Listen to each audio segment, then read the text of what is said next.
కలియుగంలో అన్నీ వీక్షిస్తా, మంచి చెడు పాపము పుణ్యము అన్నీ వీక్షిస్తాను, కానీ ఎవరికి ఏది ఇవ్వాలో అది మాత్రం తప్పకుండా ఇస్తాను అన్నాడు. అవునా? ఇచ్చాడా? అందరికి ఇచ్చే ఉన్నారని చెప్తారు. ఇచ్చి కాలేదా? మంచిగా చెడైనా దేవుడే ఇచ్చిన అనుకోవాలి.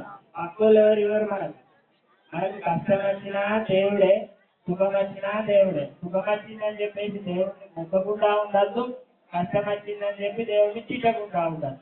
తింటావా? ఎవరు తింటారా? ఎందుకు తింటారు? తింటారు ఎవరు తింటారా దేవుడిని?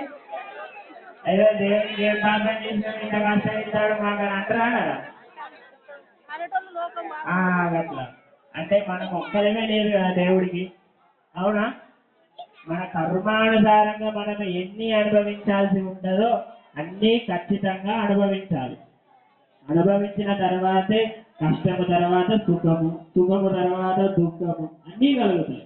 కాబట్టి మనము ఈ కలియుగ ప్రత్యక్ష దైవమైన వెంకటేశుడిని కొనియాడాలి. ఇలా కొంతమంది పెద్దవారు చెప్పారు, సప్త శనివారాల వ్రతం అని.